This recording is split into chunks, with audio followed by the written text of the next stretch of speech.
Sprouse, I need your Marlins. I need your Marlins to beat the Phillies. We got Luzardo on the hill tonight, right? Is that his name? I honestly don't know. I just saw that the game started. Let's see. Oh, they started playing tonight. Yeah, Luzardo, yeah, against Zach Wheeler. Yeah. The winner of that series plays the Braves. So, is this the first year they've done it like this, or second year they've done it like this? The best of three. Yeah, it's been going on for a few years now. Has it? Marlins is, we're not good, so typically not a good program. How are the Oakland Athletics doing? Bad club. We in the playoffs this year? They might have been the first one out. Wouldn't shock me. I'm sure y'all have spoken about this already, but is it going to be addressed about Dilfer this past weekend? Did y'all see who he's yelling at on the sidelines? Oh yeah. You got to be able to count. I mean, that's got to be one of the key aspects of the game. You got to be able to count. I'm sorry, you don't. I just thought that was completely over the top. I know the magnitude of the situation, but for sure it was. Well, that's the perception of him, right? I mean, he's like that. Remember that clip? He had the thing at Lipscomb. Yep. Yeah, where he high school. shoved the kid down. Yeah. Or made him like shoved him and then told him to sit down. Zachary Branner, what's going on, man? He reminded me of that that coach from Last Chance U, the Coach Brown from Kansas. That's what it looked like. Yeah, that was Strout. I got a coach back down, did he? No, he didn't. No, he didn't. You know, the whole finger in his face. The whole time I was sitting there thinking, like, I know a head coach that wouldn't do that to you. Might pay you $50,000 less, but hey, unbelievable. What can you do? Pay him. Pay the man. Yeah. Anyways. Well, you ready to stream this thing, Jeff? Let me take a squig. Let's do it. Oh, we're streaming. Yeah, I know, but free advertising. Trader Joe's has the best frozen food ever. Anybody a fan of Trader Joe's? We don't have a Trader Joe's is good. We had one in Alameda when I lived there. What'd you get? I got these like chicken burritos. They're phenomenal, dude. God. $2 Chuck, the wine, and they're cheap. They sell at Trader Joe's is basically what? It's called $2 Chuck. Comes in wine bottles, red wine. It's a wine. And basically what it is, it's never really the same, I don't think, or at least it didn't used to be. It used to be all the wine that like the really nice vineyards like couldn't sell. They had like a surplus of it. So Trader Joe's would buy it at a discount and they just put it in like a random, $2 Chuck bottle and then they would sell it for $2. That's interesting. Aldi has cheap wine too. Didn't see that, but I'll go back and look. I haven't been to Trader. I mean, I've lived here for 13 years, so they don't have a Trader Joe's out here. So they may not do it anymore. They're very rare. But yeah, good spot. You ready, Sprouse? Hey, man, I'm ready when you are, Jeff Murphy. All right. Let's do the bang. Welcome into the world's greatest Group of Five football podcast in history. This is the Group of Five guys. Our mission and our goal is to be the voice for the Group of Five football programs that the mainstream sports media refuses to be. We need your help to do that. We need you to follow us on all the social media platforms at Group of Five Guys. And we are on Facebook now, too. So just search Group of Five Guys on Facebook, subscribe or like or whatever you follow on there. Go to YouTube, Apple Podcasts, Spotify, wherever you get good podcasts. Subscribe to the channel. Give us a like. Give us a 5-star rating and review. Tell your family and friends all about us. Or you can go to groupoffiveguys.com and get you some Group of Five Guys swag. On this episode, we are going to discuss our trip to the House of Blues, the great city of Memphis, Tennessee. We're going to talk about on-the-field performance. Boise State and Memphis played one heck of a game, one heck of an exciting game. We're going to talk about that. We're going to recap a couple of the games from the weekend and plenty more. Hope you enjoy the show.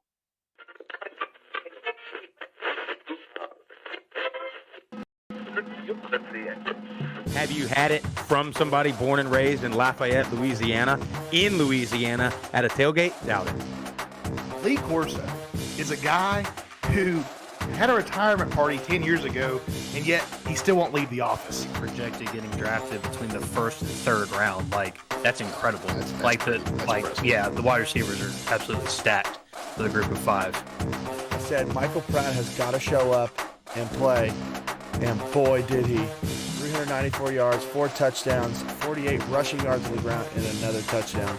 I really appreciate you do for the group of 5 programs, and I think it's great. I think we should get more of this, but you guys are on the forefront of this. And so I'm thankful for this. I'm glad that you're talking about the group of 5 because I think they get overlooked.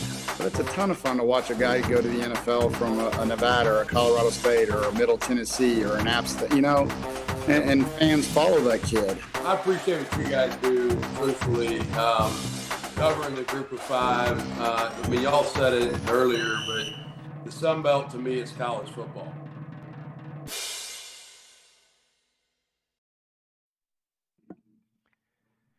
Memphis, Tennessee.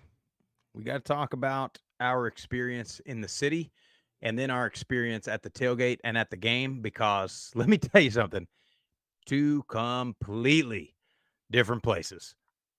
So Memphis, the city, Beale Street, the street, is arguably the grossest street that I have ever been to in my life. And I've been. It is worse. It's saying something. It's worse than Bourbon Street. Me and Jeff. So let me just back up a little bit. So paint the picture. But what time of day was this when you discovered this was the nastiest street? About 10 p.m. maybe.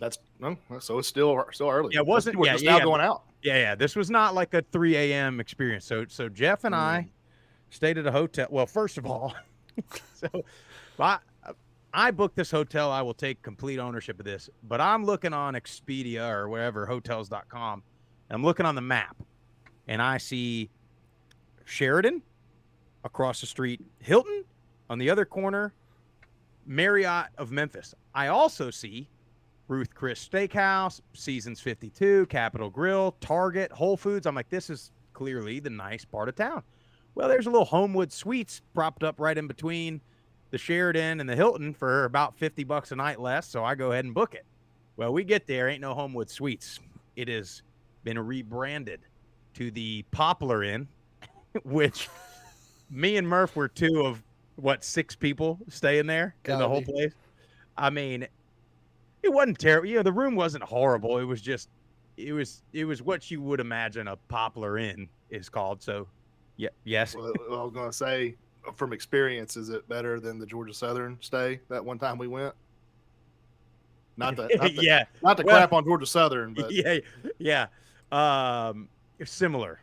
Very similar. What was that one? A Comfort Inn or something? I don't know. I don't even care because they've been so mean to me on Twitter this past week for nonsense because I said something nice about Georgia State. I'm over them right now. There ain't no Statesboro. Go to Statesboro. If you're going to Statesboro, you better book it now for next year, or find somebody's house to stay in, or spend the weekend in Savannah or something like that. Because there ain't. Sorry to get you off topic. Yeah, I want to hear more about this Memphis Poplar Inn. So whatever, hotel. We didn't spend. We just were there to sleep. So. We went there, then we went to a sports bar called Brookhaven. Not a bad spot. Decent food, not a bad spot. This is in a nicer part of town. Whatever. We had more questions. Sorry, I'm trying to paint the picture here.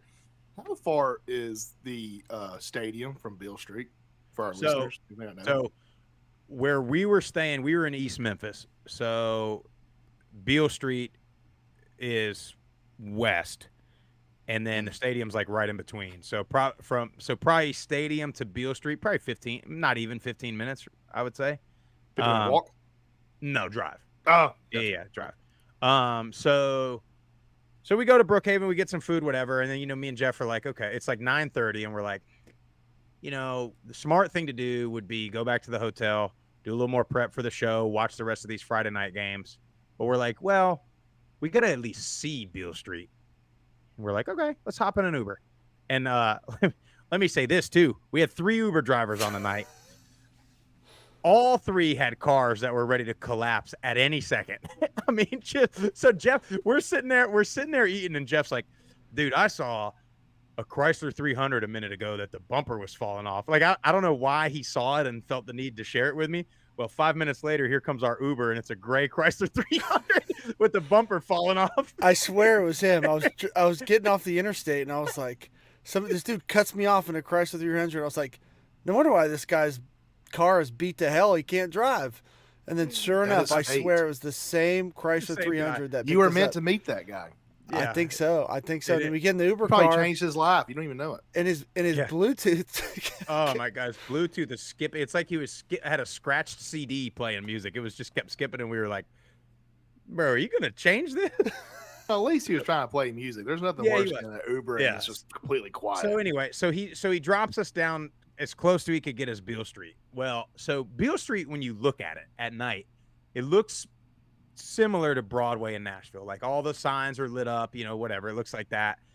But every street heading to Beale Street has like 5 Memphis PD cars blocking the street, barricades blocking the street. You want to walk on Beale Street, they're patting you down and metal detector wanding you just to get on the street. So it makes you feel really comfortable being from out of town going there. And then so me and Jeff, we start on one end. We're like, okay, whatever. Hey man, let's go check it out. Let's, BB King's is world famous. Let's go see what we got going on down here. So we just walk it and we look in places. And I'm telling you, not one person looked like they were having fun. I mean, people were just like, it looked depressing as can be. I'm not trying to like down talk Memphis, but no, you got to give the people what they want. You got to be serious. Don't tell them it's fun and they go out there and get hurt. And I'm telling you this, like not one like normal looking human being, like not one like good looking guy, good looking girl, one couple, one like bachelor party having fun, like just nothing. Just a bunch of people that look like they were depressed, especially the LSU fans that were in town going to Oxford the next day. This may answer the question though, for me at least. Did y'all walk in any of these establishments? Yeah. One or two. Were the alcohol prices similar to Nashville, or was this just like very, very cheap? No, it wasn't like super cheap. Well, most places had cover. Yeah, I mean, a lot of places we had a cover, and then we got they covered 32-ounce beer, I think, and we walked up and down and it probably what was that, like $8, I think right? For like a bit, pretty big draft beer. And then we went and found some little patio, listened to some music. We listened to like 2 songs, and we were like, we gotta go. So we were down there. Probably Purple Rain pretty well. They did. They were pretty good. So we were down. We were on Beale Street for like 30 minutes probably, and then we were like asking people like, where do you go? Like, where do people go? Because surely people that live here go somewhere, and it ain't here. And then we found a hotel that had a rooftop. It was cool because you got to see like the little pyramid or whatever and the bridge. But we stayed up there for 30 minutes, and then we were like, they were all like, you got to go to Brookhaven. It's the best place in Memphis. We were like, we were just there. It was okay, but I mean, whatever. So that's the city of Memphis. Now, then we get up and we go over to the Liberty Bowl, and great tailgate scene. I mean, and just the opposite type of people. Like, it's not dirty at all. It's clean. It's nice. Like, people are set up. I mean, sweet RVs and trucks everywhere. Everybody's got really good tailgate set up. It's kind of interesting. It's like a huge multiple parking lots, like similar to like what an NFL tailgate would be, but yet they got that Tiger Lane where everybody's backed up and kind of crowded. They got a big, what would you call that area where they had the big screen TV and all the food trucks and stuff, like a courtyard or something like that. It was like a grassy area. Yeah. So a big tailgate. I mean, we did the show from right out there. The tailgate was, I mean, people were setting up by, 9:00 in the morning. And then, I mean, by 2 hours before kickoff, the tailgate was packed. Yeah, it's cracking. So really good tailgate. We walked through it. I mean, met a bunch of cool people. Shout out to everybody that, offered up some food and drink for us. So incredible tailgate, piss poor city. Now game itself, Liberty Bowl. We were talking, we like the Liberty Bowl. I know people. Awesome. I always love Liberty Bowl. And their home side was awesome. Awesome crowd. The visitor side, I mean, not a ton of, Boise brought a good contingent. Not a great student section though, from Memphis. And then, I mean, the stadium's just huge. So they didn't fill it. I mean, they filled the home side, but they didn't fill either end zone. and then they didn't fill like the upper part of the visiting side. But they got a bunch of renovations coming. I think $250 million entertainment district coming to that area. So that'll be pretty cool. On the game, I mean, I'll stop talking for a sec. I mean, Jeff, Tip, you guys got anything on the game itself? Just initial observations? Yeah, initially, I thought that both teams looked well. Boise came out, kind of firing at first, get that early lead. And we both kind of were looking at Memphis and we're like, man, they just don't seem like they're really cooking today. I don't know what's going on. Offense really not moving the ball. And then sure enough, middle of the second quarter or shortly after the start of the second quarter, it just kind of clicked. And they never panicked. They went down by a couple scores. That's one thing I'll say about Memphis. Memphis never looked like they were panicked or in trouble. They were down 17-0. Yeah, quick. and they just were like, no, we're good. We're gonna work this thing. We're gonna work Blake Watson, who was an absolute dog. That guy has incredible vision, and we were in the end zone. And for a lot of the first half, they were like coming at us or coming out of the end zone. So we got to see some great, holes open up and him just be patient. And man, one thing I'll say about him is he just waits. And then when it opens up, I mean, it's like he slams it into gear and he hits that hole 100 miles an hour. I mean, he is shifty. He is a lot more powerful than I thought that he was. And then Hennigan's got it going. And let me say this too. Rock Taylor is quietly one of the top Group of 5 receivers in the country. He is physically gifted. He catches the ball great and he breaks tackles once he gets the ball in his hands. So, and then Boise, Genty is the real deal. A hoss, boy. We had heard about him, in the Boise State faithful were mad earlier, before the season because we didn't have Genty somewhere. Genty is the real deal. They just got to figure out their quarterback situation.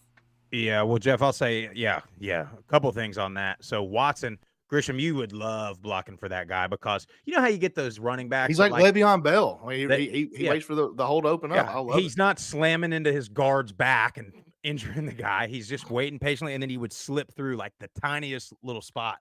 I mean, I watched the game too via television, and when I watched him against Navy a couple weeks back, I was thinking, well, it's Navy. And then Boise State comes in there and he played up to, he played even better. I mean, he played in the big game. Blake Watson, I think this guy, as long as he, knock on wood, stays, healthy. He's the next one. He's he's going to be your next Tony Pollard. He's your next Memphis guy. Yep. Yeah, he's good. Well, and the other thing too, I'll say this too, like, warm-ups, I thought other than Genty, I thought Memphis definitely looked the part. More so than now. Boise had some old linemen that were just your big old Idaho, big old country boys.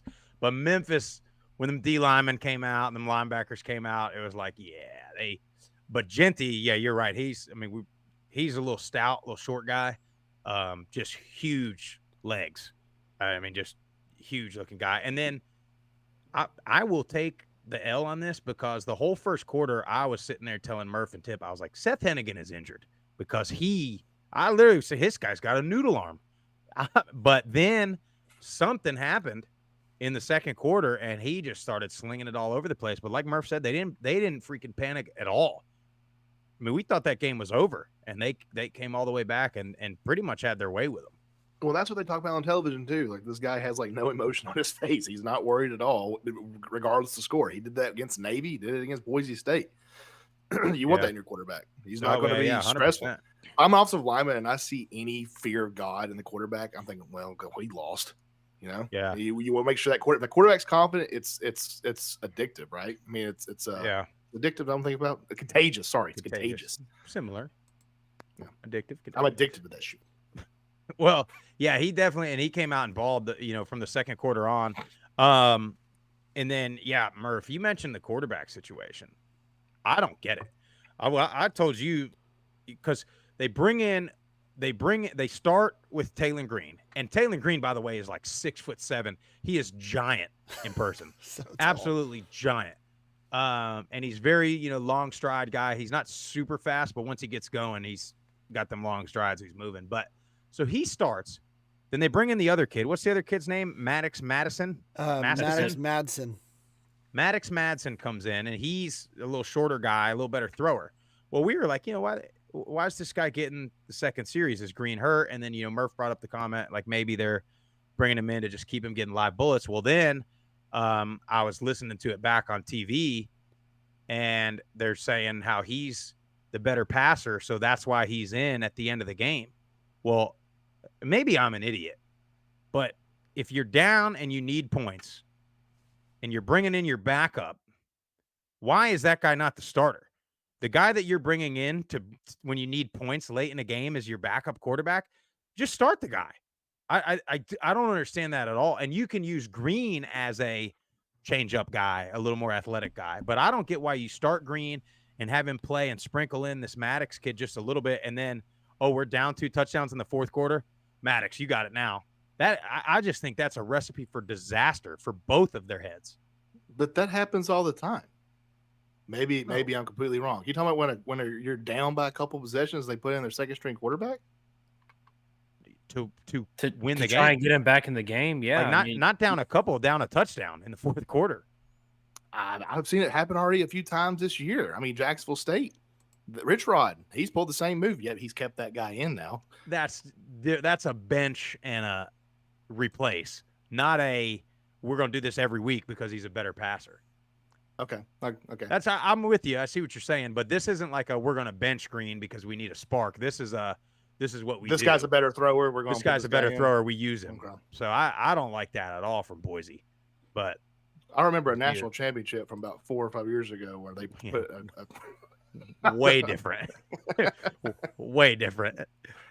But anyway, Memphis got it done, man. I mean, that's the main thing. Memphis, two blue blood group of 5 programs, and Memphis got it done, and they have an absolute showdown in a couple weeks when Tulane comes to town.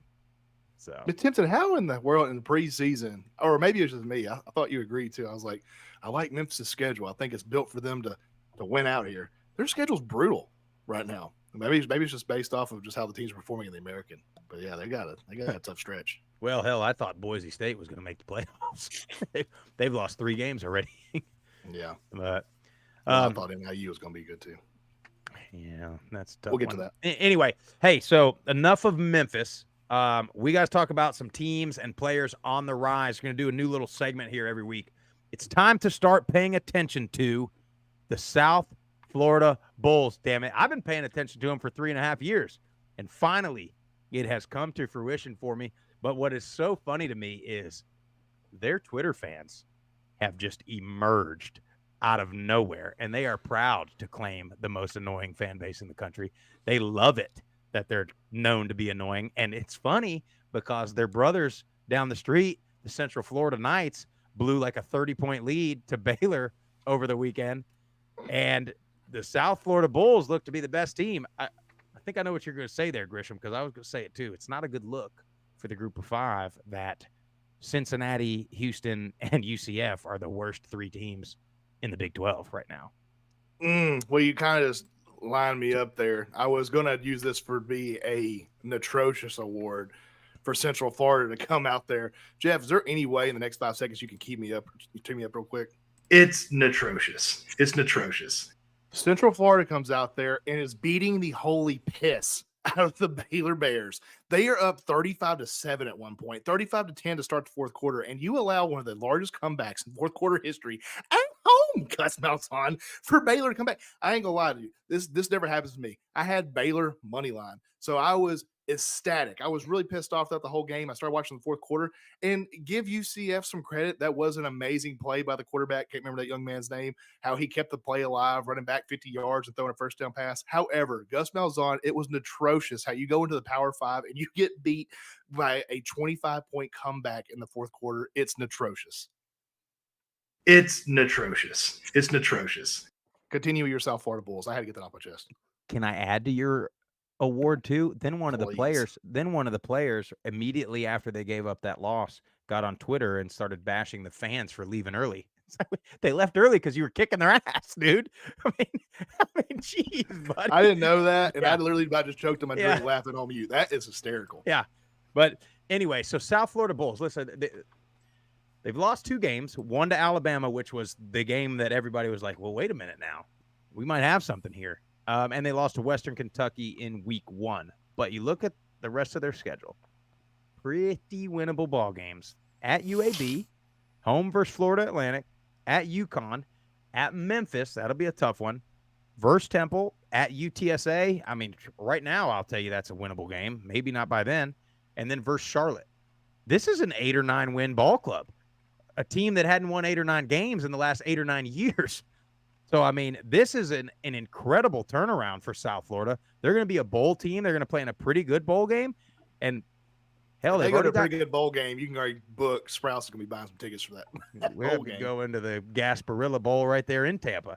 But, I mean, they've already got 2 conference wins, too. So that's a key as they go forward. I don't think they're on the level of Memphis or Tulane yet.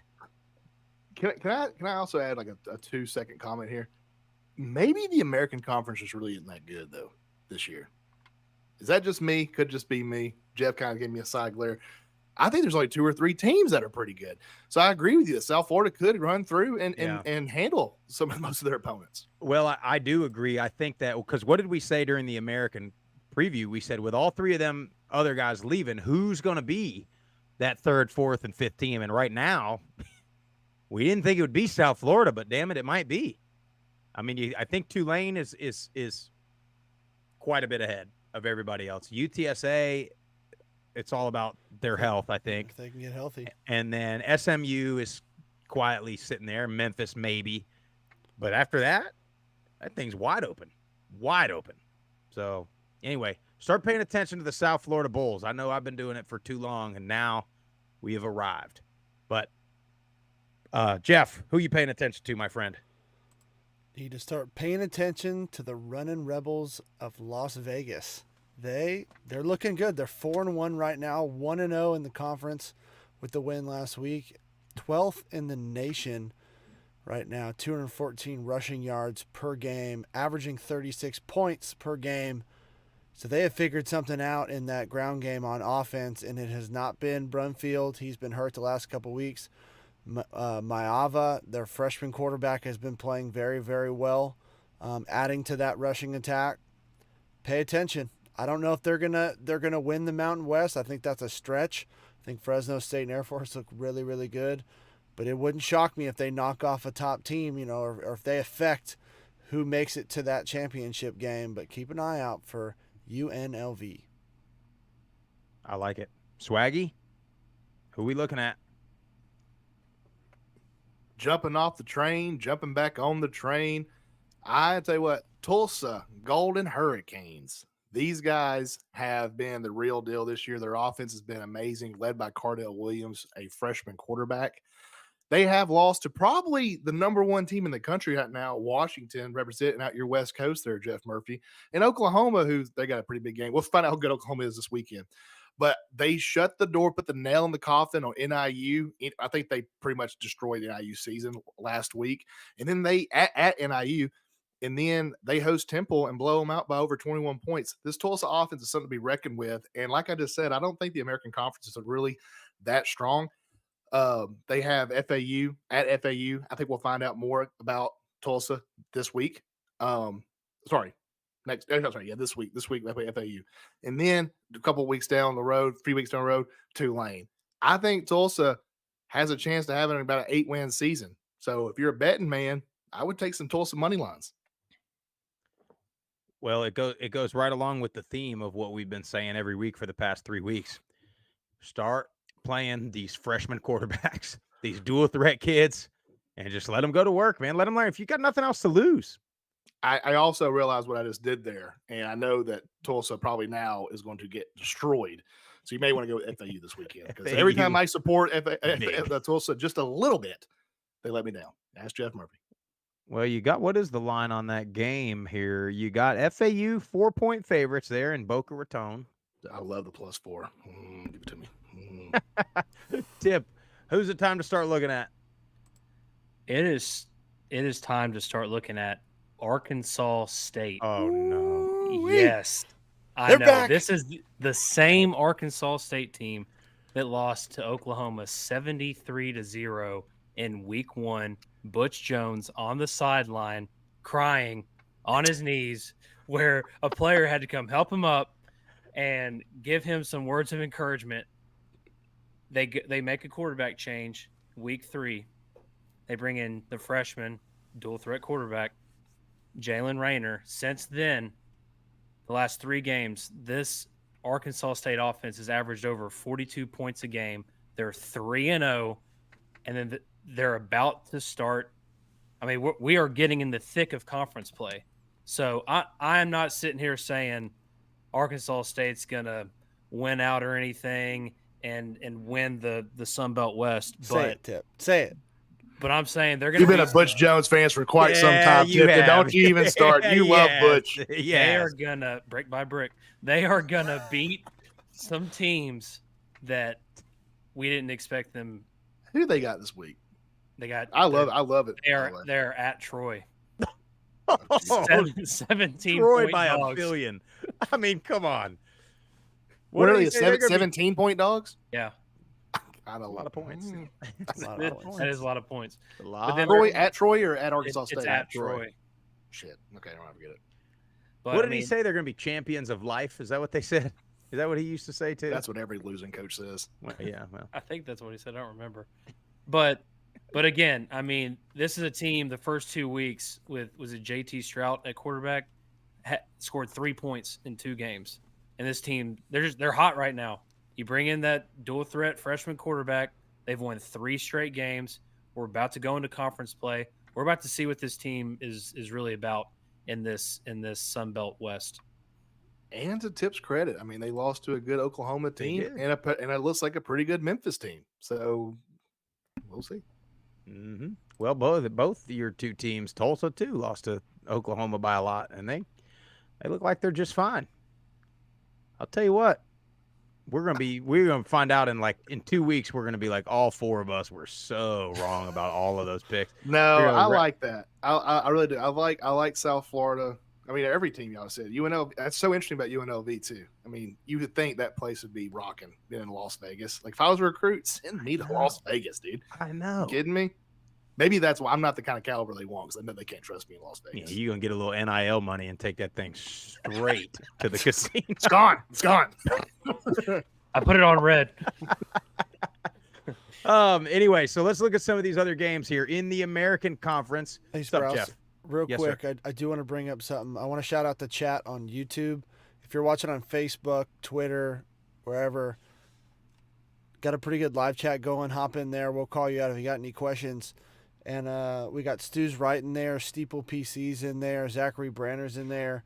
And I feel like this is something we do need to talk about. The Louisiana Tech player that is now suspended. I forget his name, but he stomped on the opposing team's head. Did y'all see that this past weekend? It did. What? It So disgusted dumb. me, honestly. Like I usually I try to make something funny, but that was wrong, disgusting. The kid should go to jail, probably. He's Sorry, suspended horrible. indefinitely. Can I make an observation about this? Please. I don't watch a lot of ESPN, but I do follow their accounts. But how many things did you see about the Colorado State kid that makes a between the whistles play? Yep. About that kid being thrown in jail, charged with assault, but very little coverage about a guy who actually, after the play, does something extremely egregious. Wonder why, Jeff? I just can't think of the reason why this wouldn't be covered. It's just baffling to me. Yeah. I don't understand it. It's just I don't like to cover the negative parts of the Group of Five, but I mean, my God, dude, what are you doing? It's just no that place. type of stuff just kills me, dude. Yeah, there's just I can there's just guarantee no you place that- for it. It's gross. Like I it's can not guarantee you a that football play. It has nothing to do with the game. Like you're pissed off. So he's suspended, and he probably won't play the rest of the year. Do you think the offensive lineman is going to have a trending video where he sits on a park bench and brings the guy over and says, "Hey, we're cool"? No, he's not gonna. Yeah, if you're gonna take did you see too? They didn't even crop the cameraman out of the picture first picture that they shared. It was like, come on, guys. Like, I did respect Travis Hunter coming out. I just thought it was funny because that guy for La Tech, yeah, he is one son of a you know what, dude. Like that guy needs to be. So he is suspended indefinitely. I haven't followed the story. Yeah. He's done. Yeah. Hope he lost his scholarship too. Yeah, exactly. But that's a good good thing that happened over the weekend in the live chat. So if you want to contribute to the show, hop in that live chat on YouTube, give it a like, give it a comment. It helps out the algorithm for us. So appreciate you guys. Can I be an idiot here? I'm sitting here looking at the YouTube on my phone. I don't see any live chat. How do I view this live chat? So if you're, are you holding your phone widescreen or up and down? Up and down. Okay. So right below the thumbs up, there's a live chat. No, don't have it. You click it. I don't have a live chat underneath the thumbs up. Are you on the YouTube app or are you on the internet? I'm on the internet. I'm on the YouTube app. You got it. Get the app. It makes it easier. I don't have enough storage. All right. Well, hey, I'm not very. I'm not pretty funny. You're on the Twitter. I don't have enough storage for that. You need to be a head football coach, Sprouse. God bless. Like, no, dude, I wouldn't be our able boy to. Bernie. America, go to the YouTube right now. Don't you ever compare me to that man ever again.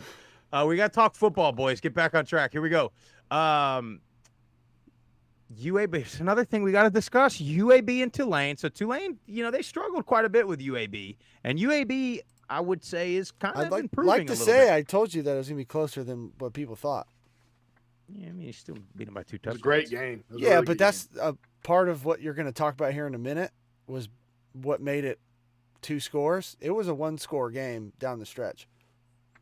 So paint the picture, because all I saw was Trent Dilfer, the head coach, just absolutely getting in our boy Kenneth Gilstrap's ass. It was a huge moment in the game. I mean, I don't know if it was they were going to get the ball back, and I think so. What happened?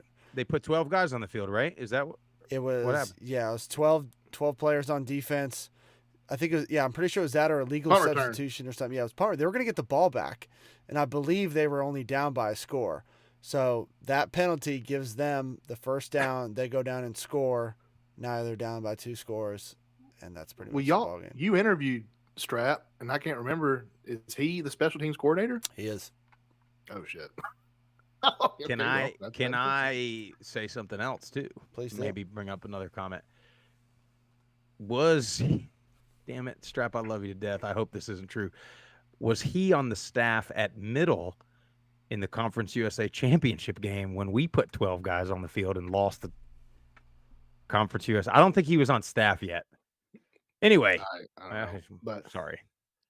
But either way, dude, you can't. Mistakes do happen, and you can't do that in front of your team, man. Not like that. You can yell, and also here's the deal. Like, I mean, certainly he didn't send the 12th guy out there. Like somebody forgot to come off, or whatever, or somebody went on that wasn't supposed to be on. It could have been something where people are talking about UAB and potentially talking about Gilstrap and the numbers, but now Dilfer has made it all about him and the way he reacts to these types of problems. And is he the coach for teaching kids about life in college football? I'm telling you, I know I'm a documentary, fiend. Got another one. Last chance you watch seasons 3 and 4 with Coach Jason Brown. Coach Jason Brown. He acts the exact same way. He's trying to fisticuffs his coaches on the sidelines. That's what Dilfer's trying to do with Gilstrap. It was embarrassing. It was pretty sad. Well, and he had that viral clip 2 or 3 years ago where the kid at high school, when he kind of grabbed them by the chest and like kind of shoved them on the bench. Like, I'm all for getting after players and coaches and whatever and keeping people accountable. But sometimes there's a line that you just cross, and now you don't want to see that back and forth you have, because now you have 2 of your coaches going back and forth. So now when you try to hold a player accountable for something, he's probably going to feel like he's going to go back. I don't know. I just don't like it. I don't like the whole scene by either of them, really. I'm about to say, honestly, I mean, he's our boy, but I would probably say to his face. I mean, he probably regrets talking back to his head coach, but he probably just should have taken it and then just moved on. Yes, sir, and walk away. A lot of emotions going in that situation. Anyway, we talked about the South Florida Bulls already. Big win over Navy. Called that one. 2 touchdown win. South Florida's hot. South Florida's hot, boy. Also hit that was our dog of the week. There was. We went 2 for 3 this week, guys. I'm proud of us. We're getting better because we went 0 for 3 last week. We're probably about 500 on the season, I would say. I got to look at it. But Rice beat ECU. I was wrong about that. I thought ECU was a little better than we thought. But Rice gets that win 24-17. North Texas kind of struggles a little bit with Abilene Christian, but they get the win. And then SMU with, a decent win over Charlotte. I still can't figure out Charlotte. Like they play teams a little closer than you would think, but they just don't win anything. What you got, Grish? They're not good. Yeah, they're not. I'm sorry. No, they're not good. Charlotte, I think they will be good, and I think that especially me, I was very high on them. Probably like all their fans are, but this Poggi, give him a year or two. Let him get his players in there. He's got too much swagger to only win 1 or 2 games. Hey, that bet though, shoot, he had more than 2 wins for the season. He's sweating a little bit right now. Ooh, yeah. What do they got? Just 1, right? Yes, and I don't think they'll win another one. Yeah, it's gonna be tough. No games in Conference USA. They're into their October midweek schedule. So nothing there. We'll actually pick their games for this week here in a minute. In the MAC, Buffalo and Akron go to overtime. A little 13-10 action. We were dead wrong. Great game. We were dead wrong about DJ Irons putting on a show in that game. Central Michigan coming off their big win versus South Alabama gets it done barely versus Eastern Michigan 26-23.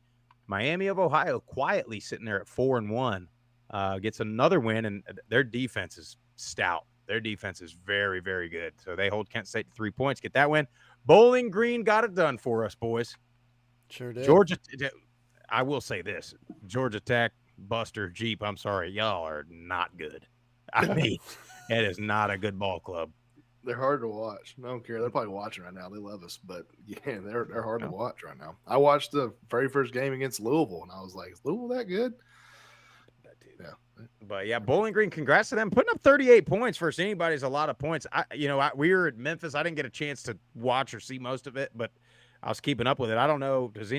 Murphy, you got anything on that game? What was what they do? Just dominate over altogether or what? Not necessarily. I think their biggest thing was 0 turnovers.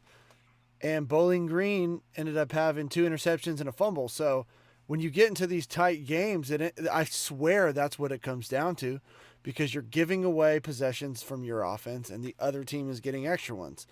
So whether those in turn get to points or they end up just punting it and flip the field, that ends up being the difference in these games. But our boy Connor Bazelak, he had a better game. He had a better showing, 263 yards, a touchdown, no picks. And then the running back, Terrion Stewart, 26 carries, 138 yards in the ground, and a touchdown. So shout out to Bowling Green. They got it done. That was at Georgia Tech, right? Yes. Surely. Yeah. Okay.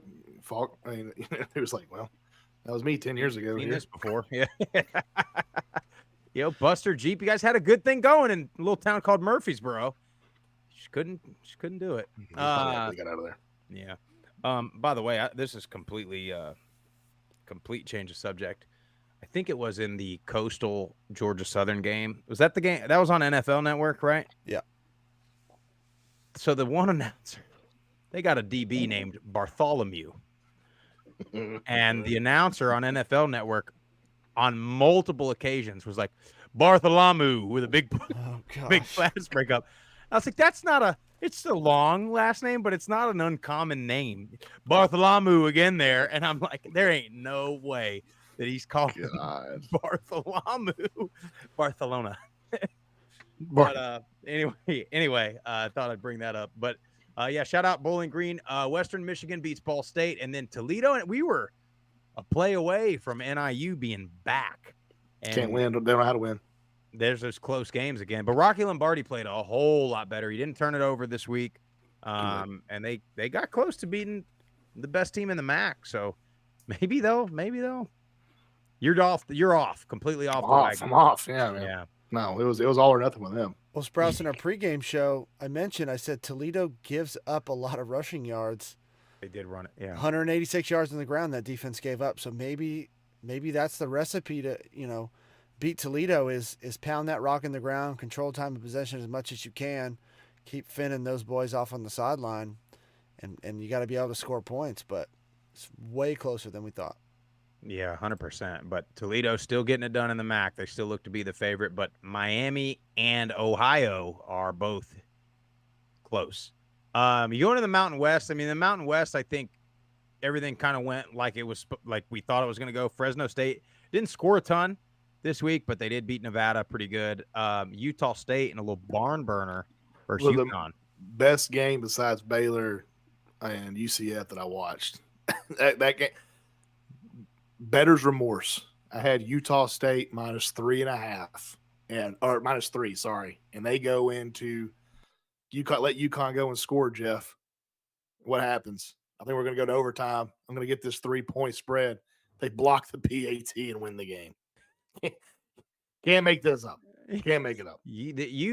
What doesn't Scott Van Pelt do the Bad Beats show like at midnight every night? You just be like a special guest. Go on every week, do a segment. Michaela was outside and she knew I was rooting for Utah State when that PAT got blocked. She was like, "Oh my God, you won, you won, you won." And I was like, "Shut up." UNLV, you talked about them, Jeff. I mean, absolutely dominant over Hawaii. I mean, UNLV's scary. Yeah, and I thought Hawaii was going to be able to put up a better showing than that, especially offensively. But like Tip said, the pregame show, they go on the road, they just tend to struggle. Yeah, well, I mean that's a long way. It is. I mean, we talk about these teams going from the East Coast to the Midwest. I mean, Hawaii's doing that every week, so that's tough for them. Wyoming beat New Mexico 35-26, and then Colorado State gets a home win. Colorado State, I mean, big turnaround from last year, that's for sure. And then Air Force again. I mean, we want to talk about dominant Air Force right now. That's a good San Diego. Well, we thought it was a good San Diego State defense, but Air Force they're just clicking right now and everything. But what I will say, they got Wyoming coming up, who always gives them a hard time, and they've typically. I mean, last year they won 10 games, but they had 2 bad losses. So I'm just hoping that doesn't come for Air Force. But yeah, dominant again. They look pretty good. I'd put Fresno and Air Force both. I mean, you could argue either one as the favorite in the Mountain West right now. Sun Belt Conference, Louisiana played pretty good versus Minnesota, but didn't get the win, 35-24. What you got, Swag? Or you just? Oh, you knew. You unmuted you. I unmuted myself because what you're about to say about South Alabama James Madison. Oh. And now watching James Madison compete week in and week out and how I've been proven wrong week in and week out, this is a really good ball club. And I think it's so stupid and unfair that they cannot compete for a championship when they probably would have won it last year. And here they are, one of the best teams of the Sun Belt again. It's not fair. It's ridiculous. That's actually atrocious. What rule is this where I want to develop myself and become a better college football team where I have to be punished, even though my team's better than any other team in the conference? I can't have a ring on my finger. It's actually just, oh man, if I was Zachary Banner, I'd be like, "Leap me out here, Jeff." It's ridiculous. James Madison showed up and whipped. That score right there does not show what James Madison did to South Alabama. They beat the crap out of South Alabama. That is a great question. I thought it was like, why is it 2 years? Like, why is it 2 years where they can't do it? It should just be. I mean, if they're going to do that, I think it should just be one season. Well, the stupid thing is, I thought it was one season. So did I. The stupid thing about it is, like, it's not like they're coming in at what you would think is a disadvantage. So why not just let them play for it? Because you're coming in with a quote unquote FCS roster. You got less scholarship guys on your team, so you're moving up. You don't have an advantage coming in. So why punish that? I don't get that at all. I'll tell you why. Because they're a small town program, and I'm sick of their fans all over social media. They cry over every little thing. You got a damn good team. You got a lot of upperclassmen. Interested to see if they can keep this thing going. But Jordan McLeod looks good. That defense is phenomenal, rush defense. But I can't remember. They can't go to a bowl game either. Their fans are just. I think these players. Well, honestly, Jeff, I'd be mad if I was a fan of them because they're not getting any recognition on big time networks or anything. They are getting nobody gets recognition on big time networks, but we recognize them I know we recognize them, but I mean, they're ranked number these guys 5. have done for the past 2 or 3 years. It's ridiculous. They're ranked number 5 in our power poll, and all their fans are crying because Liberty's ahead of them. They have a problem with that. But I would be pissed if I was a fan. I know I cannot win for a championship. I mean, to be serious about it, I think it's the NCAA that says they're not bowl eligible. So in response to that, the Sun Belt says we don't want our conference champion to not be able to play for a bowl. So too bad you can't win the conference. I think that's what it is. I'm sure somebody knows more about football and stuff than I do. In the comments that could say that, but I'm fairly certain that's what happened. So we can blame the NCAA, which we can blame them for a lot of things. I would be able to sleep at night if I'd known that South Alabama even competed with them, really, because I'm sorry, that score does not represent what happened in that game. They were beating the crap out of South Alabama. Yeah. And now I'm under the impression I was not on the James Madison bandwagon after Troy. I thought that was just I thought it was a bad game for both sides. They're the real deal, and it just sucks. Yeah. South Alabama might be one of the most disappointing teams out of all the Group of 5 this year so far. They have the ability, they have the talent to do it. I don't understand why they can't put a game together. You beat Oklahoma State. Maybe that shows how bad Oklahoma State really is, but it's baffling because they have talent on both sides of the ball, a lot of returning starters from last year. They should be better than what they are. But Joe Judkins in the chat, he says, JMU fans are atrocious. I agree. They're off this week, and then they host Georgia Southern, and then, damn it, they beat Georgia Southern. We're gonna be even more mad because Georgia Southern's Well, I'll say, and we'll preview that game, I'm sure, when we get to it. But when we saw Troy play James Madison, they threw the ball on James Madison, and you go up against Davis Brin, and they're gonna throw that damn ball 60 times. We'll see how good that defense is. We sure will. Tip, you talked about Arkansas State already, and UMass. I know UMass is not in a conference technically right now, but they've been having some tough games because they've been playing okay. They're just losing every week.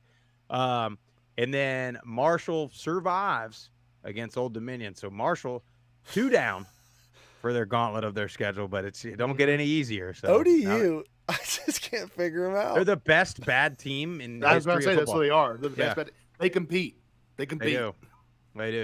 Well, Tip, I'm gonna go to you a little bit because I got a lot to say about Georgia Southern and Coastal, but I don't know if you had a chance to watch that game. I caught most of it, or at least listened to it on my drive back from Memphis.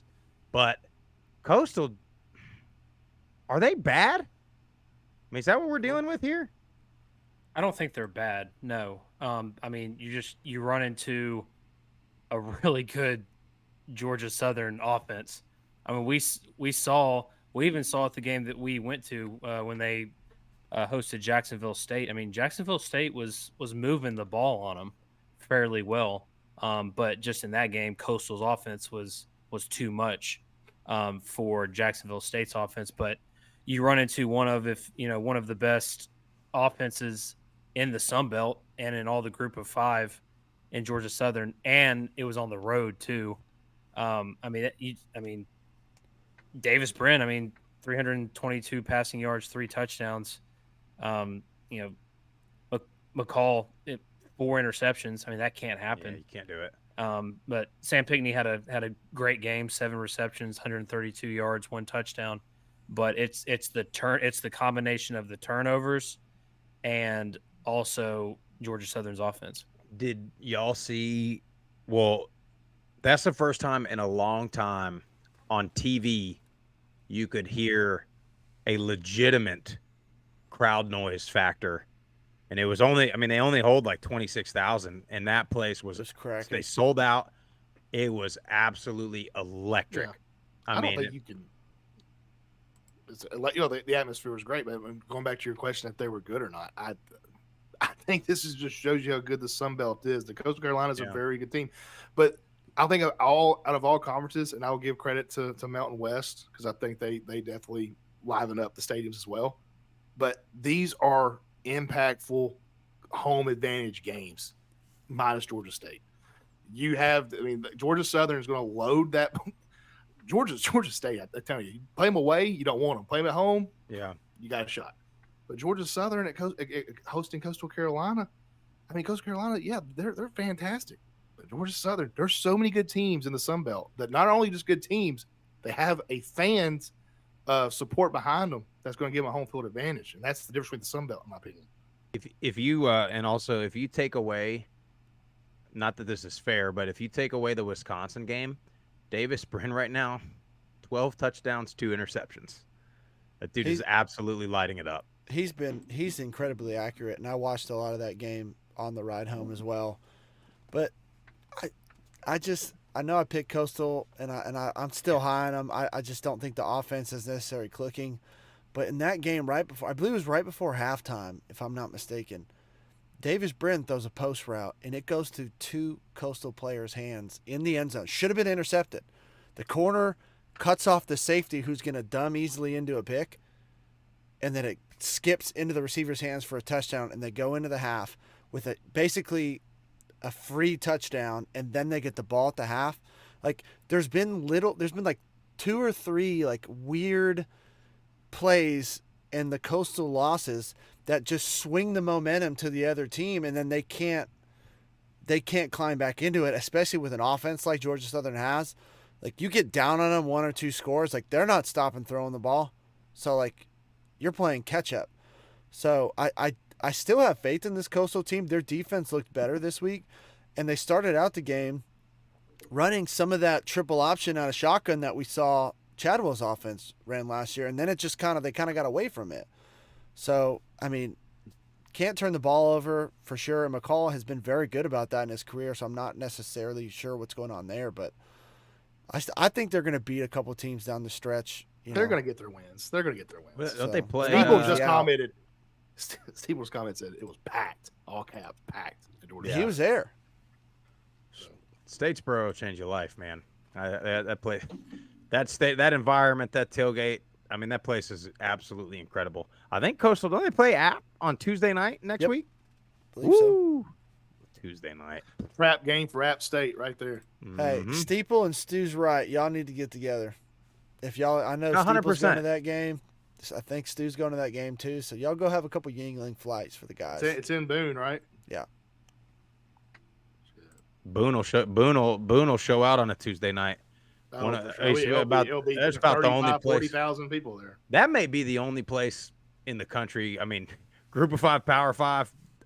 Because your true Power 5s are not playing on a Tuesday night. But state of North Carolina has like 20,000 employees taking off on Wednesday.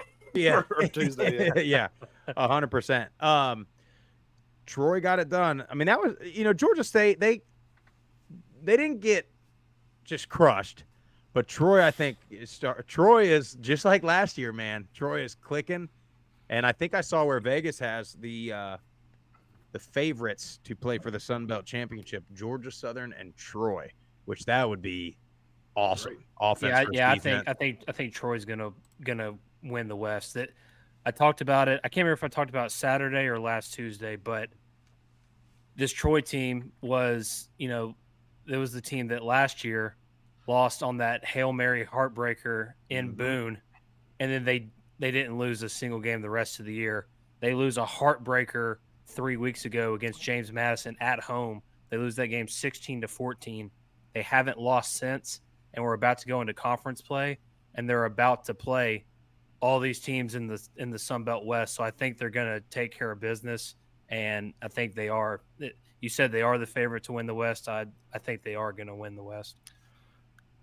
Well, call me bandwagon jumper because I was all Team Troy. But there's another team in the West. San Marcos, Texas. Don't say it. You're not. That door is closed, my friend. That door is. You cannot. No. That door is closed. And Texas State, I tell you, it's going to come down between those two teams. And Texas State's offense is a little bit too explosive, I think, for Troy. And I think Texas State. No, get off because you're jinxing it right now. Me and my boy Creme Brulee, he already said there's no more room on the Bobcat bandwagon. Oh, Creme Brulee, scoot on over, brother. Swagger's taking up another aisle, baby. This is on purpose. He's doing this on purpose. He already placed his bets on Troy. Now he's doing this on the show. We'll find out October 28th in San Marcos. That's when they play. Float down the river. Tell the wife and kids, sorry, honey, Halloween. They said it's 72 degrees. They do on the trick or river, treating right? at the river, don't they?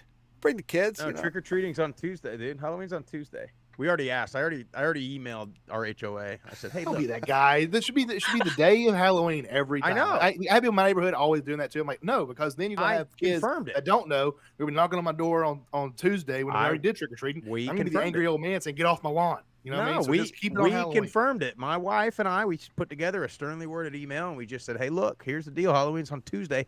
I just want to confirm that we will be participating in the trick or treat activities on Tuesday." So that means that Saturday's wide open, Jeff Murphy. I think we trick or treat on Saturday down here. Speaking of heartbreakers, Tip. I mean, App State, like they get it done, 50-plus yard field goal at Monroe. They just can't. Their fans just can't. They just can't deal with it. Like they lose these heartbreakers, but then when they win, like a really exciting game against a bad team, and I mean, shout out to Michael Hughes though, a 54-yard field goal to on the win road. The game. Oh my! La Monroe is good. They are better. This year. They are better. Guys, I gotta say this. I'm not gonna play it on air. Stu left 2 back-to-back voicemails that I will play for you boys and not for the general public. And he left a revised voicemail that I will play on the show tonight. It might be the greatest 2 minutes I've ever listened to. It's so good. I'm gonna call myself out on this. So, how bad is Monroe actually? I'm looking at the schedule. I'm like, damn, they beat Liberty. What are you talking about? They're pretty damn good. That's Lamar University. Forget it. I was thinking, how haven't I heard about Liberty getting beat by Monroe? But wait, hold on a second. Liberty didn't lose. Liberty's undefeated.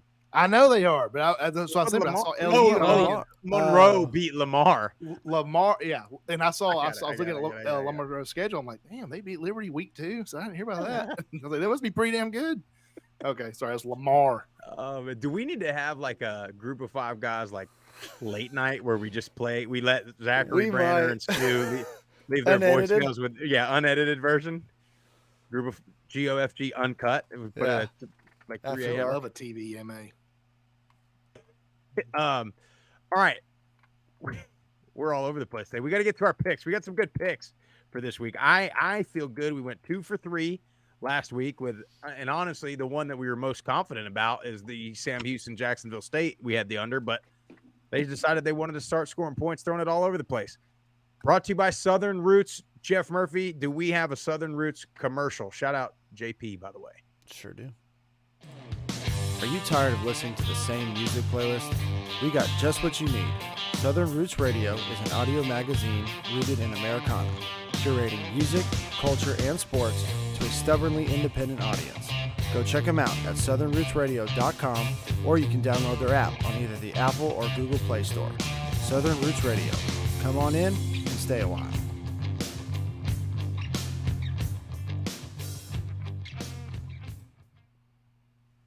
So here's what we got. Lock of the week. We debated this a little bit, but this seems scary to me because it seems too obvious. Western Kentucky, -6.5 on the road at La Tech. Lock of the week, I think. I mean, Western's starting to click, too. Just get the big win. That's the only concern I have is that they're coming off a rivalry win, but it wasn't like it was a very good game. So no. That's it. No, it wasn't a good game at all. No, it wasn't like it was like a world beater. They don't have any guys hurt. Like I thought you were going to come in with like a comment. No.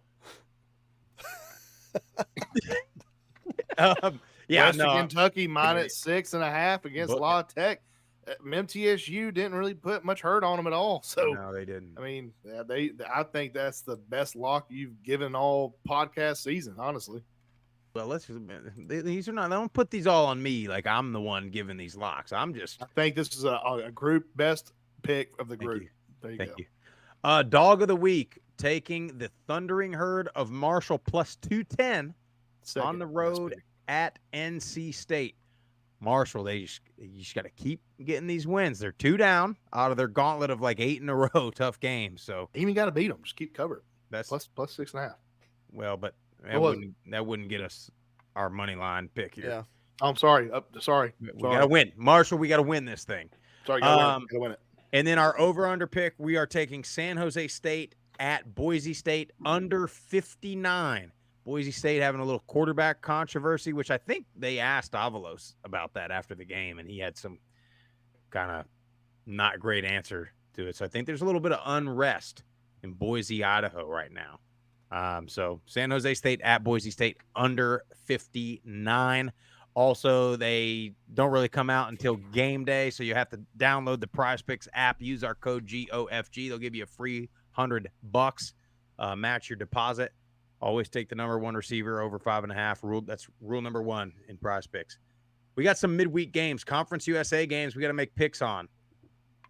First one. I don't want to do it. Jacksonville State at Middle. Jacksonville State is red hot. Middle Tennessee, I think this line is up to 4 now or 4.5 now. Middle Tennessee at home. I'm seeing 3.5. Yeah, okay, still 3.5. Middle at home on a Wednesday night. I mean, you want to meet Jeff Murphy and Tyler Tipton, just show up in the stadium and just yell out, "Hey, Jeff!" He'll find it. We'll be there. Loud and clear. As long as the band. That's Middle Tennessee's secret. Jacksonville State's played in some really hostile environments these past 3 or 4 weeks. They don't realize they're going out to a spring scrimmage. And I think that MTSU is going to be fired up. They got to get this win. And I'm thinking blowout. I think Jacksonville State's going to get welcomed into the Conference USA conference this weekend. Or, sorry, tomorrow. Yeah. What's today? Tuesday? Yeah, tomorrow. Wednesday. Tomorrow's Wednesday night. I think that's another lock. Minus 3.5 MTSU. I really do. Yeah, it's tough. I mean, I think Rick's not going to lose this game. Yeah, Middle. It's going. I mean, I'm saying they're going to do just what they did last year. They're about to rattle off their next 7 out of 8 games or whatever they got left, and be an 8-win team, win a bowl game again. It'll be 8-5, 9-4 by the end of the year. But they need to win this one to do that. So I'm picking Middle. Yeah. But I think it's going to be a little scary. They better quit running the fast screen if they want to win it. Give Adiato some time. Push the ball downfield. You got some receivers that show they can go up and make some contested catches. Use it. That's all I'm going to say. Give me Middle. Yep. We go with the MTSU Blue Raiders. Jacksonville State, they do run the ball very well on offense, but one of MTSU's main strengths is their rush defense. And the MTSU's defense does a great job at creating turnovers. Jacksonville State doesn't turn the ball over a ton, but I like MTSU's defense to create some turnovers and to also to run and throw the ball efficiently. We saw Sam Houston do this last week where we thought Sam Houston wasn't going to score over 10 points. I mean, that was just my opinion against this Jacksonville State defense, but you saw how much success Sam Houston had last week. I think MTSU can have that same success on offense. So I'm going to go with MTSU to win this game at home. Love it, Tip. I just locked it in. You know where I'm going with this. FIU is 6-point underdogs at New Mexico State. Give me the Panthers, man. Keep the South Florida sports magic going. FIU, big-time road win. Murph. Coach Mack gets it done. I know they're on the road. They typically play better at home, but I think they have a bounce-back game after last week. Grish? Yeah, I like FIU. I mean, like I said, they're on fire right now. New Mexico State hasn't done anything to really impress me. FIU has. I'm going FIU Panthers. Tip? FIU's defense giving up 447 total yards. I like New Mexico State to win this game. Disgusting. I like it. Listen. Well, he should have gone before me. Diego Pavia. Listen, he's going to look. He's at home. He plays well at home typically. Yes, he plays inconsistent. But when you got a defense giving up that many total yards, 235 passing yards a game is what FIU's giving up on defense. I'm going to go with New Mexico State at home. Sam Houston at Liberty. Liberty big. I think they cover too. Yeah, I think everybody got that. Yes. And then we got it as our lock of the week. So Does that mean everybody's picking Western on the road versus La Tech? La Tech's Yes. bad. We got to get to these voicemails. How many voicemails we got, Jeff? How many? I should say, how many clean version voicemails do we have? I got 9. Some of them are kind of quick, but we'll power through them. As always, give us your hottest take. We appreciate you guys calling in. I want to shout out the chat real quick too. If you're on Facebook and Twitter, we have a live chat going on our YouTube page. We're trying to really get the YouTube page going up. Hit the like button, hit the comment. Trying to really monetize this thing, and YouTube seems to be the platform that does it the best. So get in the live chat. We got Joe Judkins in there. Steeple PC's in there. Stu's Wright is in there. I had a couple other people I saw that were in there. Zachary Branner's in there. So keep joining the live chat. Keep calling in 615-900-4286. If you got a vent, whatever it is, we're here for you. Let's get to our first caller. Group of 5 guys. This your boy Vic down in Statesboro, Georgia. Called in earlier this season. Kind of gave you a heads up on what was going to go down with the Georgia Southern Eagles this year. And like freaking Nostradamus down here. Hey, Eagles rolling right along. Check. David Brin lighting it up. 300 and something yards, 3 touchdowns tonight. Leading the Sun Belt. Check. Hey, and that defense came to play. Turnovers won ball games, and they got them. 6-6. Hey, talking about all 3 phases of the game. Fake punt for a first down. What? Telling you, it's a party in Statesboro tonight. We gonna need that bye week because it's going down. So hey, love y'all. Hell Southern, no place else. See y'all. Appreciate it, Vic. Stu's I right. think I love that guy. Stu's right in the chat. Goes, is weed legal in Georgia? Funny, I was good. Yeah, no doubt. I appreciate it. Love you too, Vic. I mean, they look good. That fake punt, and I don't think it was a called fake punt. I don't know if you guys saw the replay of it. The punter, they're a rugby style punter. He's a left footer, and he starts going to do his little rugby thing, and all the Coastal guys on that side just automatically go to the return. He just takes off, and that was like 3rd, and it was like 16. So again, I talked about a couple plays in that game that were just like kind of weird plays that went Georgia Southern's way, but shout out to that punter. Taking off, extending the drive, it led to points. So, but appreciate the call, Vic. Let's get to our next Georgia Southern fan, Josh Bevel. Group of 5 guys. Josh here, calling in from Middle Georgia. First off, man, what a great weekend for Georgia Southern Eagles. Not a great start to my Monday morning. I'm having to change a tire right now, so I just decided to take a little break and call into the old Group of 5 guys. But anyway, Davis Brin, 34 for 56, 322, 3 touchdowns. I mean, no interceptions again. I mean, no turnovers. I mean, what we saw in that Wisconsin game a couple weeks ago, turnovers just killed us. Back-to-back games with no turnovers. I mean, huge. Jalen White, 11 carries, 77 yards, and a touchdown. Caleb Hood, 12 catches, 131, and a touchdown. I mean, Caleb's having an unbelievable season. I mean, he might be the receiver of the year in the Sun Belt Conference.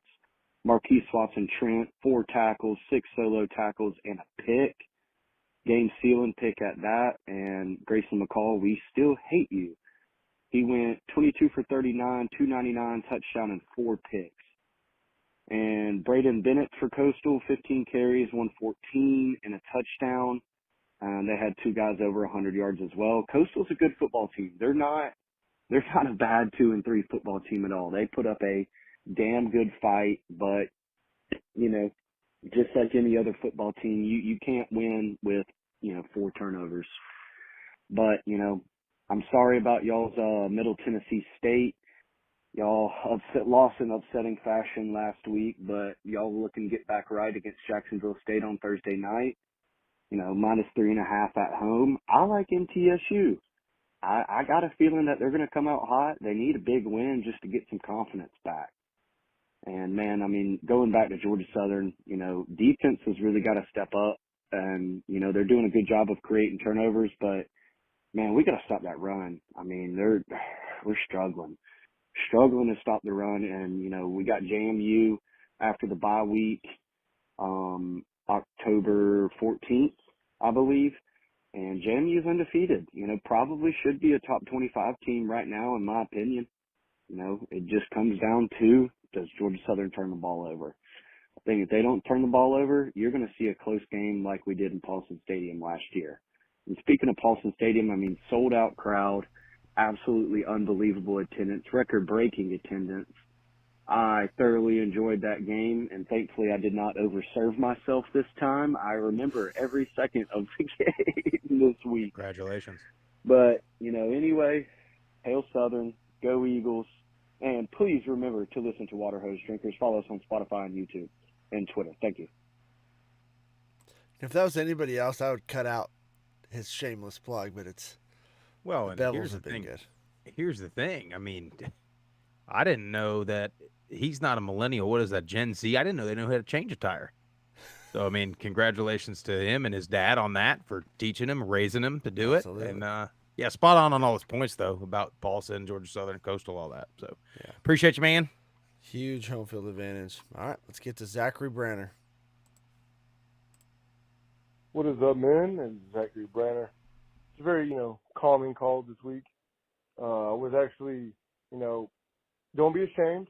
I was representing, I wanted to go support my old head coach, Coach Neil Brown, West Virginia. I wanted to go watch them play this weekend. So, but I wore my Troy at the game, so I was really proud of myself representing Troy at the game. But nonetheless, I wanted to show respect to my coach and all them. But, shout out to my boys, man. They got it done, 28-7. To be honest with you, I wanted to be humble, but I was not worried about the little pussycats in Atlanta, man. I was not worried about them at all. Yes, that Coastal win was big at that point in time, but now we're unfortunately Star Steeple. I hate to see it for your son, though, because he's a hell of a ball player. But Coastal, man, we all knew this was coming. They ain't who they thought they were, and they're just not. South Alabama laid an egg. Are we shocked? No. Yeah, James Madison let them come back at the end. They shouldn't have. But, again, South's not who they say they are. I'm going to be humble. I promise you it doesn't sound like it, but we are. And I'm really proud of the win. Gunner, again, played pretty well. Kimani has over 600 yards rushing for the year so far. Jabri Barber had over 120 yards receiving last night. Quality overall win, man. Just proud of the boys. Ready to go 1-0 next week. Let's get it done. One Troy. Yeah, Troy may be peaking at the right time. They're about to start rolling. They are. Yeah, we talked about it, and we talked about it before. A couple weeks back. Like, maybe this is the adversity that they needed, and you got to give. I mean, really, you got to give the credit to Coach Summerall for that, because when that happens, you have that heartbreaking loss. A team can fold right there, or Troy seems to freaking just lock in, and they 2 years in a row now after a heartbreaking loss, they start rolling. Yep. Absolutely. Appreciate it, Zach. Let's get to our next one. Baker Loy. Group of 5 guys. It's Baker Loy. It's Saturday night again. We're about 11:45 here on the East Coast. Well, the Mountaineers. What a wild one. What a wild little finish there. It seems like every week they're giving us a heart attack. But, by God, we've gotten used to it after last September. I tell you, that defensive performance was rough. But a win is a win is a win. But I tell you, man, our defense has shown way better against UNC, against Wyoming, and to let the 121st rated offense in the nation out of 130 FBS teams, to let them score that many points is atrocious. Now, I don't know what Coach Sloan is going to do, but you got a week and a half to go prepare for a pretty weak Coastal team, at least for their standards of late. So if you can turn it on and play, I mean, the offense is still there. You're scoring 38 points, you know, well, I guess 41 once you count that field goal. The offense is still got some spunk, but my God, play some defense, and then you can be elite. Aside from that, how about Georgia State? Like I said, they're not this year. They just ain't played nobody that's worth a darn. Coastal's not good. I mean, you see it now. Coastal's not good, and Georgia State's not good. They were exposed by Troy, and they're going to continue to be exposed. Hell, they might not win another game this year. Yeah, who am I kidding? They'll beat Old Dominion, but who doesn't these days? And how about Texas State just out there toying with teams? I mean, they did it with Nevada. They did it with Southern Miss tonight. It looked like Southern Miss was going to come back and win. Texas State just decided, you know, we're killing them. We're going to slow down. We're going to let them come back. Oh, you're getting close? All right, we're going to wake up again. We're going to go win this ball game. And they did. Who knew Texas State was capable of that?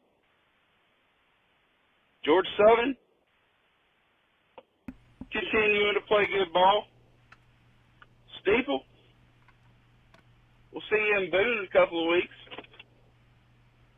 Good luck, but I'm not liking the way y'all are playing, like I said. But hey, I hope you hit the time limit there, but appreciate it, Baker. I don't think that Coastal game is going to be a pushover.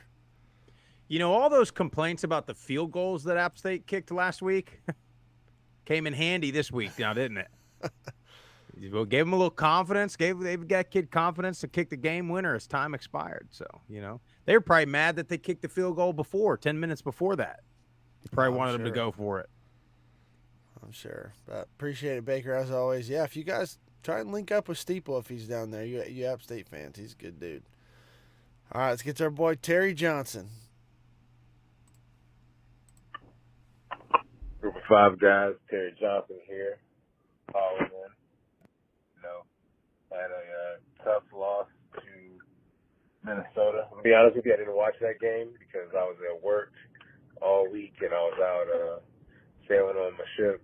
You know, because I'm active duty, so couldn't really watch the game. But I checked the scores after, and you know, judging by the score, we didn't play that bad. And I watched some highlights. Things could have done good, could have done bad. Chris, redshirt freshman, he made some freshman mistakes, but he also, you know, made some big plays. And, you know, I've never seen a fan base more excited after a loss. I don't believe in moral victories because I know we're better than that. But when I tell you, man, the fan base is so excited about the upside to this offense with that man under center. I mean, I feel like next year we're going to be a problem. And I feel like we're a problem now. You got Texas State coming.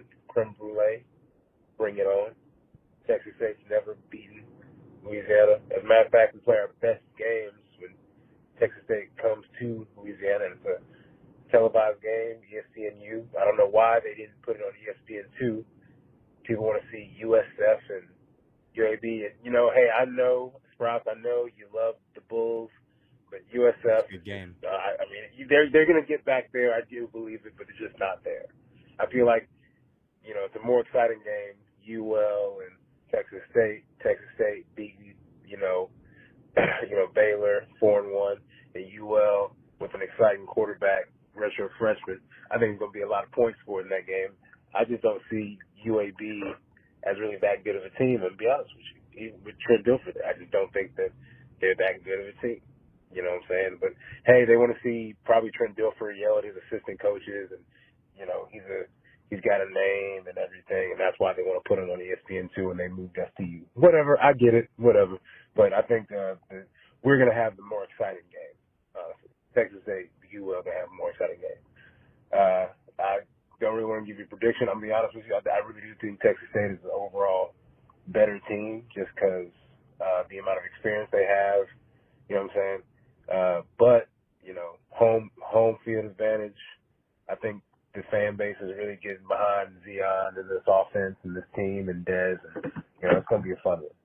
creme brulee, bring it on. God bless Group of Five. God bless Group of Five guys. Go Cases. Oh, yeah, and I know you don't like double callbacks, but I just got to say this. For another week, your boy Grayson McCall has proven he is a system quarterback without Jamie Chadwell. I know you don't agree, Murph, but that's what it looks like to me. Anyway, God bless. He's got to show up and play. That's for sure. Did y'all see where they every single Sunbelt game this week is on one of the main ESPN networks? Good. Like ESPN, ESPN2, or ESPNU, every single Sunbelt game. And they bumped a bunch, so I can't remember. They moved, I want to say like a Big 12 game from ESPNU to ESPN News or something in order to put a Sunbelt game in. Gus Johnson, So, is he said they no, moved the he's Big only, 12 game. He's only on, yeah. Maybe it wasn't Big 12 or something. ESPN Plus? No. Maybe it's the following week or something like that. Why? Am I wrong? What do you got? I mean, Arkansas State and Troy, that's ESPN Plus. South Alabama, La Monroe, ESPN Plus. Old Dominion, Southern Miss, Must ESPN be the. Plus. It's the next the week's following route. week. Yeah, they got 3 games on ESPN2. Three out of the 5. That's my condolences. Yeah. So the fall. Yeah. So every game except Monroe and Texas State is on main network. That's my apologies. Next week, not this week. But still, they're making noise. Yeah. Finally getting some recognition there. Also, Jeff, let me ask you this real quick. Where would you rank Grayson McCall as a quarterback in the Sun Belt? Would you rank him? I'm putting you on the spot. So let me go quarterbacks. Just off the top of my head here. Davis Brin, better or worse than Grayson McCall? I mean, this year Davis Brin is better. He's played better. TJ Finley. Now you ain't gonna know what to do. Texas State. I mean, based off of play so far this year, I would say Finley's been more consistent. Well, see, there you go. To 2 teams, they're both better. I don't know, man. Darren Granger. Up until last week, I would have said Granger. Gunnar Watson. No, I'm going McCall. Yeah. All right. Anyway, I just wanted to throw that out there real quick for you. But yeah, I think they're gonna get it figured out. They looked better last week. Each week they've gotten better. So we'll see how that offense continues to go. They're not an easy out. I don't think so. No, that's fair. What else we got? Let's get to our last 3. Stu's right from Twitter. Hey boys, Stu's right from Twitter here. Oh man, I just don't understand why we keep turning the ball over. That should have been a runaway. I mean, we're head and shoulders more talented than ULM is. Joey keeps throwing picks. We lost a fumble. I'll be honest with you, I turned it off after the last pick and was shocked when my phone blew up with all the text messages because we kicked a field goal to win it. I'm thrilled that we won. I've never been a Fire Clark guy, but, we've got to be better prepared. That's what it comes down to. Got to quit turning the ball over. I'm going to have a heart attack if I have to keep watching that kind of football. Anyways, got the win. Got an off weekend, and then Coastal comes to town. Steeple, come see me, bud. Appreciate it, Stu. Yeah, I'll play you guys when we have some time. His other 2 voicemails, they are absolutely fantastic. What's the status on Berger right now? I mean, I know he broke his finger. How long is that? Let's see. I don't know. I mean, before I would have said it seems like it's Aguilar's to lose, but Berger might get a little better shot at it when he comes back. They're saying early October, but I don't know how early. Yeah. But we'll see. It'll be interesting when he gets back healthy. But yeah. Appreciate it, Stu. Let's get to our next one. Last 2, Zach Green. What's up, guys? Zach Green here. And for my call this week, I just want to call in and compare the conferences based on the Massey composite rankings, which, as best as I can tell, compile over 30 different computer ranking systems and average them together. So this should include things like strength of schedule, record, offensive and defensive efficiency, and stuff like that. I think it's one of the better objective things that we can look at this point in the season, also while acknowledging it's not perfect and that it's going to change as things go on. It's completely accessible online. But my first takeaway is just the ordering of the 5 conferences according to their average ranking from 1 to 133. So the Sun Belt, got to give it to them, is first out of the 5 conferences at an average ranking of 79. I'm rounding up the whole numbers here. Number 2 is Mountain West with an average ranking of 85. The American sits at 3 with an average ranking of 89. And I got to admit, I was wrong about the American. I think a lot of people are wrong about them, but I was definitely wrong about them, and I'll talk about them later. Conference USA is number 4 at 103, and the MAC is number 5 at 104. That's my first takeaway. My second takeaway is comparing the Mountain West versus the Sun Belt. And the Mountain West has a high rating because it has the 2 best teams in the group of 5 according to this system, with Fresno State at 33 and Air Force at 34. So I cannot plug the Mountain West enough. Other listeners, if you have not watched Mountain West football this year, go watch it. Got a big primetime game between Fresno and Wyoming this Saturday. But the Sun Belt is better because it has a higher quality of depth. As a lot of people listening know, it's a wide open conference. And then it also has a better 4. Its bottom 4 teams average about 10 points higher than the bottom 4 teams of the Mountain West. My third takeaway is about the American. The combination of losing those 3 teams that they lost and adding the 6 teams that they added is really hurting them. They would be number 1 if they had by 5 points over the Sun Belt if they had the teams that they had last year. And then number 5 is about Liberty. Liberty is rated 46th overall, which is good enough for 6th in the group of 5, and it's good enough for 2nd in the American, which means they're better than all 6 of the teams that the geniuses at the American thought were better than Liberty to be added, and it's not even close. They're 38 spots higher than Rice, which is the best of those 6 teams right now. Liberty would also be 3rd in the Mountain West and 3rd in the Sun Belt and 1st in the MAC. So really happy where Liberty's standing with that right now, and hope it continues and look forward to seeing it continue this week on the field. So I enjoyed kind of putting those together, but I'm going to enjoy more watching the Liberty Flames beat the heck out of Sam Houston this week. So thanks, guys, and go Flames. Appreciate it, Zach. I saw that. I think he tweeted that today or yesterday, and I was looking at that. Yeah, Liberty, everybody's all mad at us for ranking Liberty where we rank them, but they're blowing everybody out that they play. I mean, what do you want? People just hate Liberty. Liberty's one of those teams that people just love to hate. And I think that's the same reason they're not in the American right now. So, yeah, tough break. Appreciate it, Zach. Always look forward to your calls. And let's get to our final caller. So he called in. He had 2 voicemails. I'm not going to play the first one. The first one was very, very mild, kind of somber. Then he called back again, and he explains why he called back again. So let's get to our boy Steeple PC_51. Hey, Group of 5 guys. It's Steve_PC_51. I just called with a little somber message, and that's not fair to y'all guys and not fair to me because that's not the way I am. I'm gonna let in. Jeff, I am so sorry. Man, I'm so fucking pissed about that game. I kept thinking about it. And I know I have a lot of people that listen to your podcast, and I'm glad of that, but that's not me. Let me really let in on what I think about what happened.